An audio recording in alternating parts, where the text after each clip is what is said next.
Well, hello, my friends. I'm Jerry David Mulligan. This is the Mulligan Stew Podcast. A guest comes by today. Arthur Bergmann, punk poet, leader of such bands as the Schmorgs, the Young Canadians, the K-Tels, until the lawyers told him to go away because there was already a company called the K-Tels, and Poisoned, and then his solo career. Art Bergmann was, for many of us, Canada's punk prince. And he and Joe Keithley made a formidable pair. But they were different from one another. But they still were very much committed at leading the punk movement in Canada. I, frankly, as I explained in the interview to Art, I had no idea I'd still be talking to him in 2022. I didn't think he'd make it. I didn't think he would ever make it. The book that Jason Schneider has written is called The Longest Suicide, the authorized biography of Art Bergmann. And Jason knows what he's doing.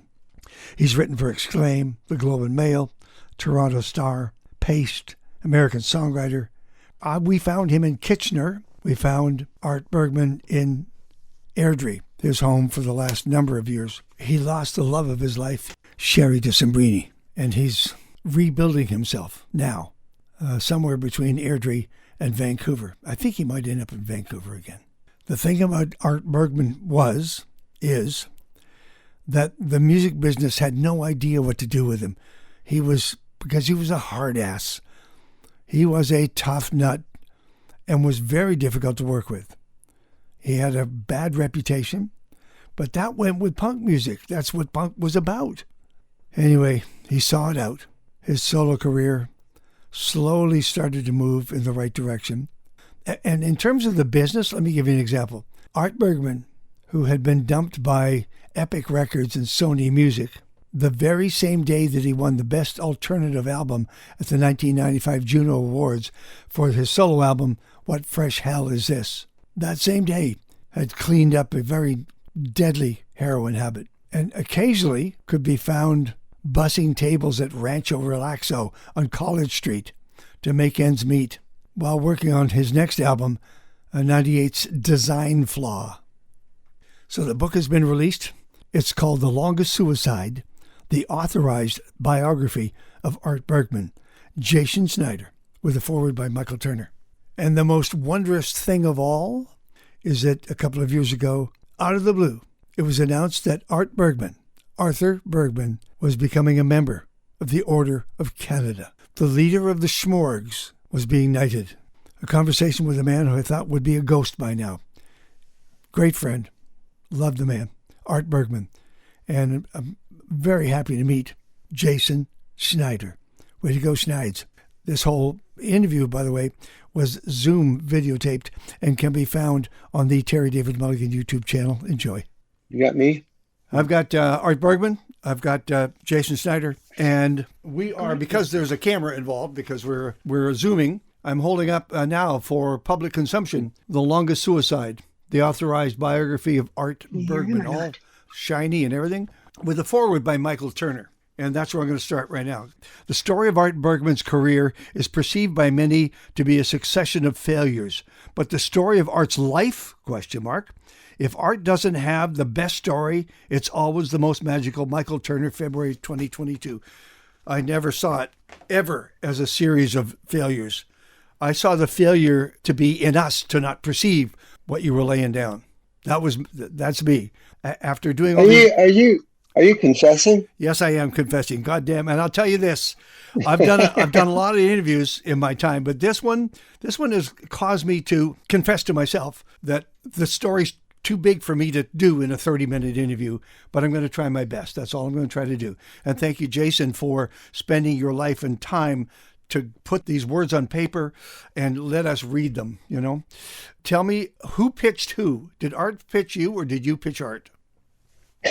Well, well, the way it all kind of got started was I had been working as Art's publicist for the past 6 or so years, and Phil Kligo, who runs Art's label, he actually planted the seed with me about writing a book.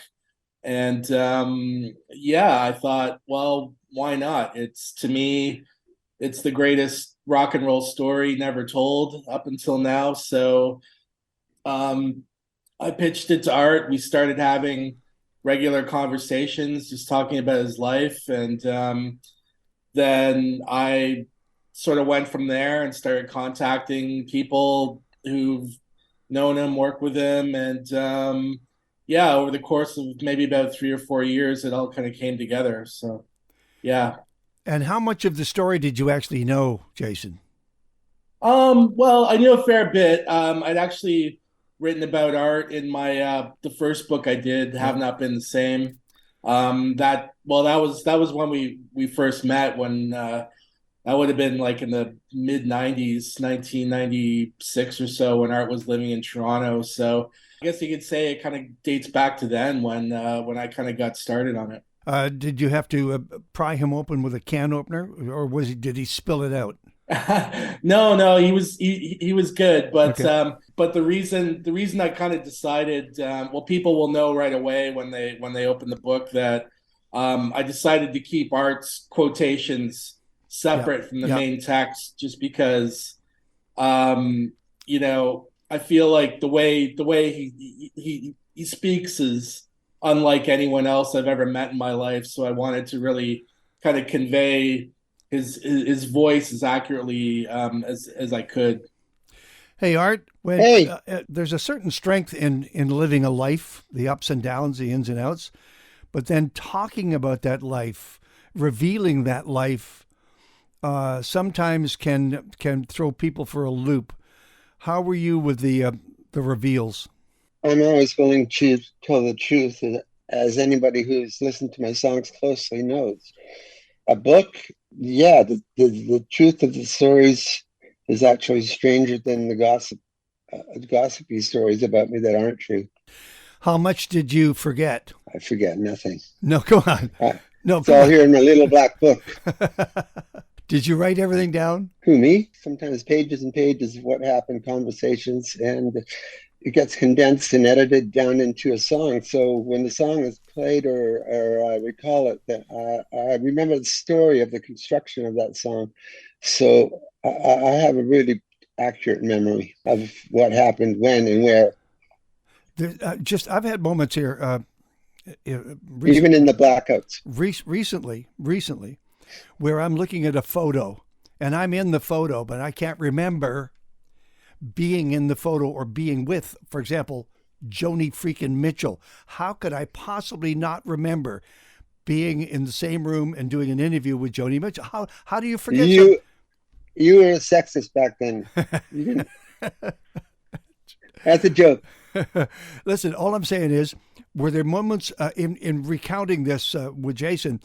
Did you remember things you'd forgotten about? I'm sure I did. I haven't read the book for over a year. Okay. I couldn't read it right after Sherry's death was the final edit, and I couldn't read. I couldn't be bothered. I couldn't not do it then. So, what was the question? The question was, did you remember things that you'd forgotten? I'm pretty good at having things suggested and then coming up with a story. Jason, what part of the story? Because there's a connection of stories. There's just this whole freaking life here. Where is the through line? Is it the music? Is it the man? Is it the world he created around him? If you follow one thread, can you follow it through to the end? Well, yeah, no, I think it definitely is the music, because, as Art just said, it's all about telling the truth, and that's what he's done, you know, ever since he started writing songs. And there are quotes that I found, actually, from past interviews that he did, talking about how songs, would be always come from real life, events and people he knew and conversations. And so, yeah, I guess, yeah, the through line is always, going, digging down as far as possible to get to the truth. And that's the heart of the story, I think. what he said. Is okay. Let me go back. Jason, I'll share this with you.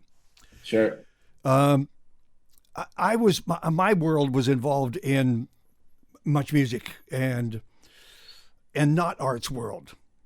I was having, the stations that I was working for were not going to play Art Bergman, but I loved what he was doing and I was fascinated by the man. And so I finally went to do an interview with Art, and I went down this back alley and down a set of stairs. I can remember it like yesterday. And he's in a dressing room that's meant for strippers. There's stripper stuff. There's underwear all over the place. I mean, he's going to be playing, but this is his dressing room. This? Never mind. And when I finished this conversation, as I'm walking up the stairs, I'm saying to myself, I don't know how he can survive this. I was fearful for his life. And this was years ago. This was a young Art Bergman. And so my question to Art, and this is probably the second or third time I've asked you this, Art, how did you survive being surrounded by women in a dressing room? No, just your life, the gigs, the places you put yourself in. How did do you know? Been tough. I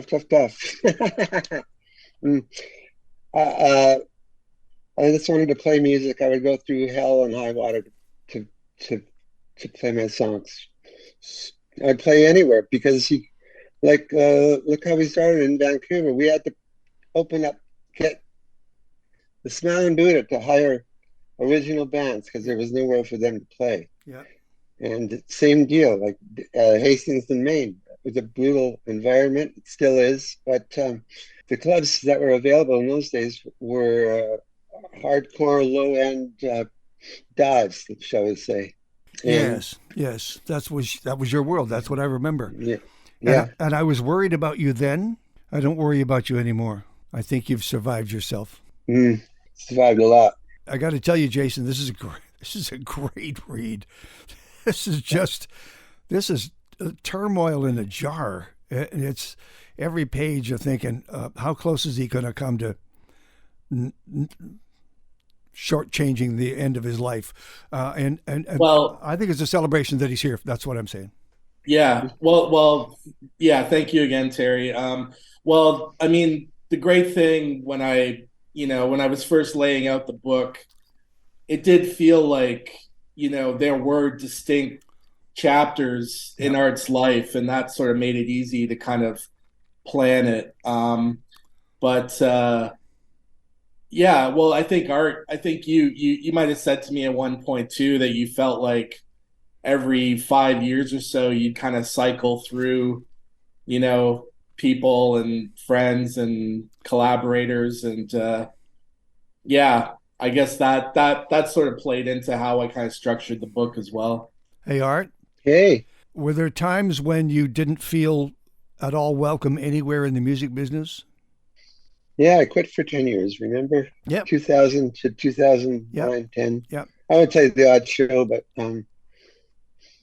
after the 90s, I think the what's the word? The crux or the cracker, shall we say, that informed me most was receiving a Juno for an album from a record company that dumped me on the same day. Yeah. But I kept playing through 99, put out Design Flaw. And then I didn't lose interest. I just said, this is too fucking hard. Sure. And moved to Alberta. Of course. And for other reasons. And a completely different, yes.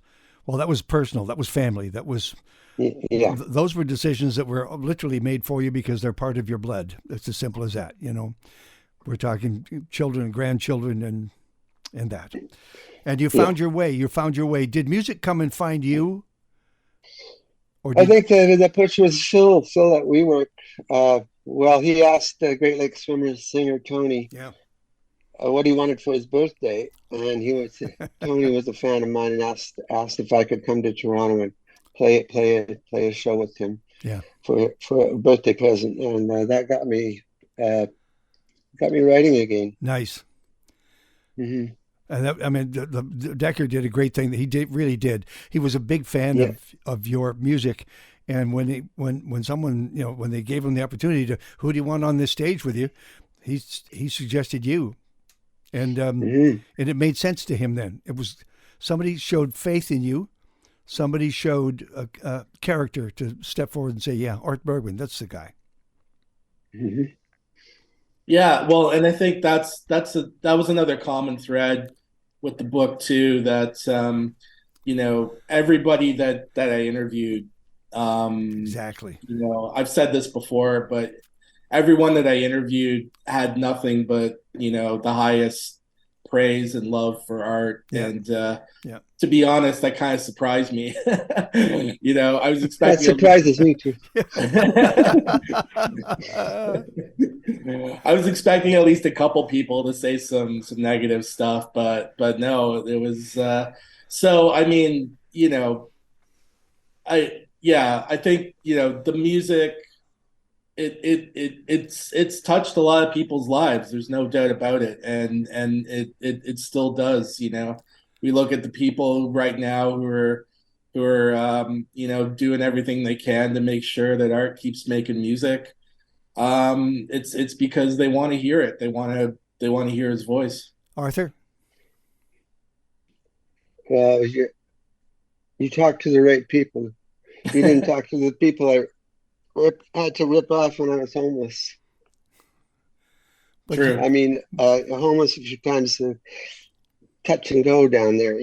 It's you do what you have to do. Did you give any thought, Art, over the years to go back and re-record the entire catalog, or go back to those early albums and find a gem or two in there?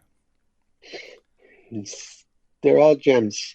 Yeah, But yes, of I course they wouldn't are. re-record 12 with me, but because the demos that we made for that album blow that album away. So I wouldn't re-record anything. It's not my philosophy. Okay. Yeah, but the philosophy changes. I can never get. There's no guarantee that what you say today will be applicable tomorrow. By the time I run this thing, you could have changed your mind completely. Regarding what? Which? Everything. Well, the truth is in the present.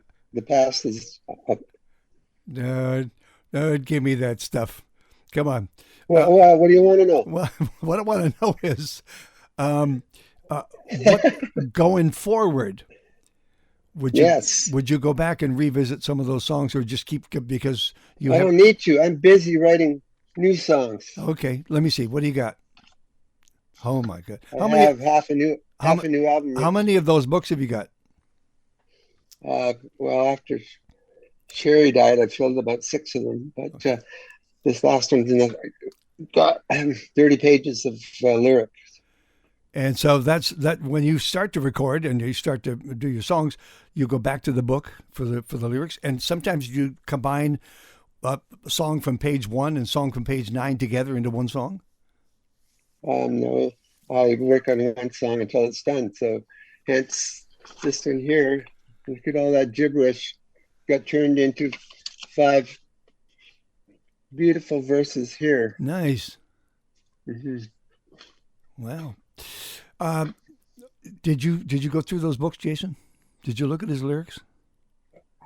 No, not those specifically, but luckily, there's some people on Team Art, we like to call ourselves, who've preserved all of his lyrics. They're online, so that was a good reference point for me. This is in the last couple of weeks, so he wouldn't have had a chance to see that. Are you just is this a complete regenerative thing? Are you writing every day? Yes, I've written a song a day in the last 3 days, and it's called Revivification. Thank you. Can you say it? No, Jason. Jason, tell me about the interest in art now. I mean, you watched these over the years, and sometimes you've had to explain to a new generation who Art Bergman was. What's happened since everything, since he started to record again, and now the book and the Order of Canada? Well, yeah, no, I can definitely see. It's been a slow build, but Art's last two records, The Apostate and Late Stage Empire Dementia, they were both longlisted for the Polaris Prize, which was fantastic. I think now with the book coming out, I'm hoping that'll reach some younger people, and then with Art working on new material. Yeah, I'm really excited to see how things sort of play out next year. Yeah, and Art, he's said that he wants to get back doing some shows again. So yeah, I think now the time is perfectly right for people to be discovering him. Hey, Art, actually, Jason touches on something there. A new audience. Do you have the energy, the drive, the will to go and find a new audience, or do you want to play to the people what brought you? I'll be out there in a punk wheelchair if I have to play a game. Yes, but the audience itself. I was talking to Jim Cuddy just a couple of days ago, and they're at Mariposa, and he's on stage with Gordon Lightfoot, but he's looking down at the front row, and the front row is 18, 19, 20, 21, 22, 25, maybe 30 at the foot, and it got him to thinking about, well, who's this audience, and do they know who the hell I am? The kids of his fans. Yeah. The kids of my fans come to my shows regularly. But actually, basically, he said the same thing. He said they grew up in households with music, real music. And so that's what you're seeing in this next generation. Yes, please. All right. Yeah. Well, I think the message in all of Art's songs right now are completely in touch with things that are happening in the world, and I think that's going to be the key to whether younger people kind of catch on to what he's saying. I mean, the last album was to me, I was blown away the first time I heard it, and of course, there's a song on there, Christo Fascist, that could have been the anthem of the last couple of years, just with all the turmoil and going on in America. I mean, it captured it better than any American songwriter I could think of. It captured the dread is what it did. Yes. Yeah. I got to ask you a couple of things, Art. Yeah. As I wrote in March, I can't imagine a life without Sherry. Can you just tell people who are just discovering who you are and what you do and the words that you write and the songs you sing, what she brought to those words and lyrics? I hope this is the last part of the interview, because it's been the last 30 years she's in all the music, right? She encouraged, critiqued, and gave lyrics. She's half of every song I've written in the last 30 years. Yeah. And we didn't talk about it yesterday, so I hope this comes up in every interview, but here she is. Man. Miss her every second. I'm just looking at this page, Jason, page 139. It's got a great shot, Alex Waterhouse Hayward shot of Art and Sherry. Yeah. And you down the bottom it says, yes, to many Art Bergman is a legend, although by its strictest definition, a legend cannot exist in the present tense. As long as he remains capable of facing a new day, the present for Art is, and always will be, tense. Yeah, that was sorry. That's your best line, man. Thank you. Yeah, it's, I mean, any author can say that, the hardest part of writing a book is that, coming up with, the last line. And I really struggled over that. And you know, obviously with Sherry's passing, you know, I had to go back and revisit the ending of the book. And yeah, and that was it was tough. And you know, I'm grateful to Art for bearing with me and offering, you know, great support in what I was trying to capture right at the end. And yeah, through some struggle, I think I managed to do it. And thanks for pointing it out. Thank you. Okay. It wasn't the last question, Art. I've been trying to follow your, I think it's Instagram. I can't, you know, it's just there's too many stories going by a lot of people. But you came back to the West Coast. Do you intend to move here? Are you gonna be part of our lives again over here?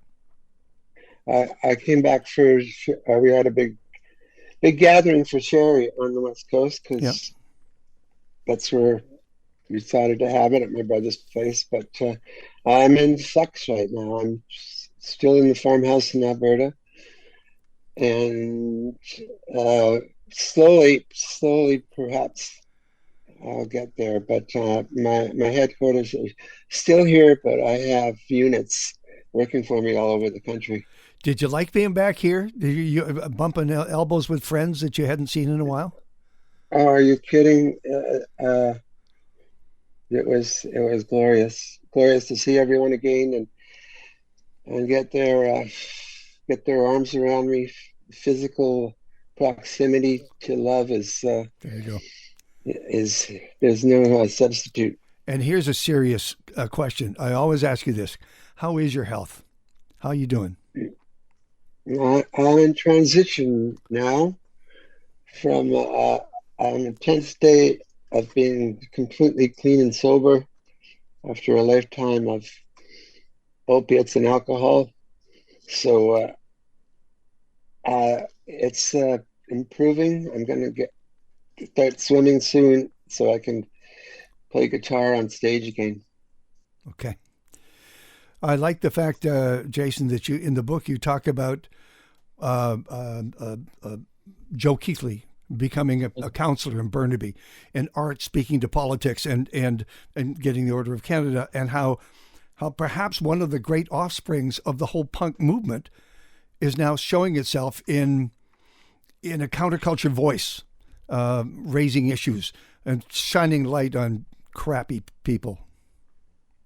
Well, yeah. I think that's, you know, that's the responsibility of my generation at this point. I think, you know, I'm Gen X, and you know, we're starting to see, you know, some progress. I mean, you know, you look at a guy like Beto O'Rourke in Texas. I Yeah. mean, he came up through punk rock. You know, he's been trying to apply those beliefs to, you know, what he's trying to do down there.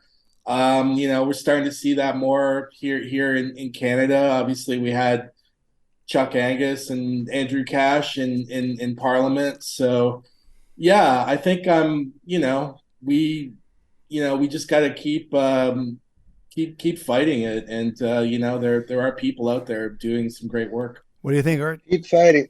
I think the children of the world and Extinction Rebellion, the children of Kali will start a guerrilla movement to finally stop these polluters once and for all. It will be a exciting few decades coming if we don't fry ourselves first. Okay, I think I know where the last question is. Beto O'Rourke, as a matter of fact, is in the documentary being shot about Joe Keithley and his political career, which leads me to the question: where's the documentary on Art Bergman next? A couple of fellows were starting on it and came out here. Alan Zweig, I don't know if you've seen his docs on record collecting for one subject. A pretty amazing filmmaker, but he was out here. Wanted to get started on the doc on me, so hopefully that will be finished within my lifetime. Yeah, that was sort of what I was kind of told too. Yeah, Alan Zweig. Yeah, he's well known in Toronto and in Ontario. He's got a very distinct style with how he works, though. So I don't think he's gonna do anything based on the book. He really likes to get personal with his subjects. So hopefully that'll happen. But something I've always wanted to do as well is put together a real comprehensive, you know, overview of Art's work. Whether it'll be a box set or something, or Okay. if those still exist. But that's something that I really would like to do at some point. Art, I have a wish list, and that is that filmmakers start to realize that you would be great soundtrack material going forward, even going back to the early tunes. I just think visually, your music moves a film along, whether it's a short film or a documentary or whatever. Your music would work well with film. I'm just saying that. But what's next? All those words on paper are fine for you. When do we get to hear the songs? Where's the next album coming from? Now we're doing the money search is beginning as we speak. So hopefully I will be recording by early spring or early spring, March, and you'll have an album by summertime. I'll hold you to it. Okay. Okay. No, but more importantly, God, take care of your body and your mind and those around you, because we love you. We love you. I'm telling you. I'm trying to tell you, we love you. Yeah, I'm here for a couple more decades. Don't worry. The last one standing. Yep. The Jerry Lee Lewis of Canadian music right here. Can you believe that Jerry Lee was the last one standing of that bunch, as hard as he lived his life? Fuck him. Look at this. Here's my huge Order of Canada pins. No, I like Jerry Lee Lewis. Never got that. Never. Thank you, man. I thank you both for doing this, and thank you for this read. It kept me up nights. Scared the hell out of me. Why? There by the grace of God go I. That's it. Thank you, Terry. Grace. There by grace go I. Thank you, boys. Thank you very much. Thank you. Music. Okay, we'll Love talk you. soon. Bye. Bye. Love you. Love you too. We've been discussing the life and times of Art Bergmann. The book is on the shelves now. It's called The Longest Suicide, the authorized biography of Art Bergmann, written by Jason Schneider with a foreword by Michael Turner, who wrote Hardcore Logo. Art Bergmann's on his way back and bringing his music with him. There should be a documentary soon, in the next couple of years. Thank you for listening to the Mulligan Stew podcast. If you can, please subscribe on Spotify, Google Play, Apple Podcasts. It'll come to you each and every week.